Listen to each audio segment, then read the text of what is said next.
कहानी औरत और लड़की की आत्मा। यह एक चौंका देने वाली घटना है जो 1950 में घटी हुई थी। उत्तर प्रदेश के रानी बाजार गांव में एक राम प्रकाश तिवारी नाम का आदमी रहता था। उसकी 5 साल की लड़की थी। उसे कैंसर की बीमारी थी और उसकी कई जगह से इलाज कराने के बाद भी वह जिंदा ना बच सकी। रात के 1 बजे उसकी मौत हो गई। उसी रात को एक दूसरे गांव में मोहिनी नाम की एक औरत की ट्रक से टकराने की वजह से मौत हो गई। मृत के परिवार वाले लोगों ने उस औरत का दाह संस्कार कर दिया।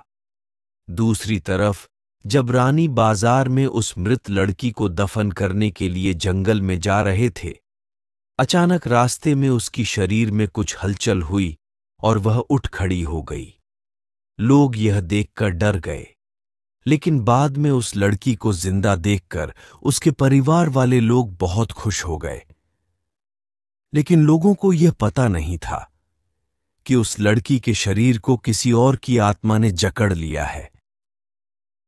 उस 5 साल की लड़की के अंदर मोहिनी की आत्मा घुस चुकी थी। वह अलग जगह पर आकर बहुत दुखी और परेशान हो गई थी। उसका खाना खाने में भी मन नहीं लगता था, लेकिन उसकी मां उसे अपने हाथों से खाना खिला देती थी। एक दिन वह लड़की अपनी मां के साथ उसके मामा जी के घर जा रही थी और रास्ते में अचानक वह जगह आई जहां मोहिनी की ट्रक से मौत हो गई थी। उस बच्ची ने अपनी मां को इशारा करके बताया कि यह रास्ता उसके गांव की तरफ जाता है। उसकी मां ने उसकी बातों को अनसुना कर दिया और अपने मामा जी के घर पहुंच गई। उसके मामा जी के घर के पास मोहिनी के गांव की एक औरत सिमरन किसी काम से आई हुई थी। मोहिनी की आत्मा ने उसको पहचान कर उसको आवाज देने लगी। सिमरन को लड़की के मुंह से अपना नाम सुनकर आश्चर्य हुआ।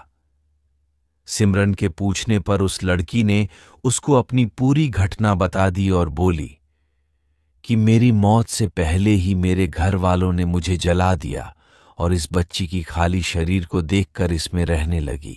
जब सिमरन ने यह बात सुनी तो उसने अपने गांव जाकर सारे गांव वाले लोगों को यह बात बता दी और उसका पूरा परिवार मोहिनी से मिलने आ गया। उस लड़की ने सबको पहचान लिया और वह अपने पूरे परिवार के साथ अपने गांव चली गई और उसने वापस रानी बाजार आने के लिए मना कर दिया। लेकिन लोगों के समझाने पर वह मान गई। इस तरह वह दोनों परिवारों के साथ रहने लगी। इस कहानी से पता चलता है कि कभी किसी की अधूरी इच्छा पूरी ना हुई हो तो उसकी आत्मा किसी और के शरीर में जा सकती है। तो दोस्तों, ये थी कहानी औरत और लड़की की आत्मा। कहानी आपको कैसी लगी कमेंट में जरूर बताएं। वीडियो को लाइक करें, चैनल को सब्सक्राइब करें। मिलते हैं एक और नई ऐसी ही डरावनी कहानी के साथ। वीडियो को पूरा देखने के लिए धन्यवाद। आपका दिन शुभ हो।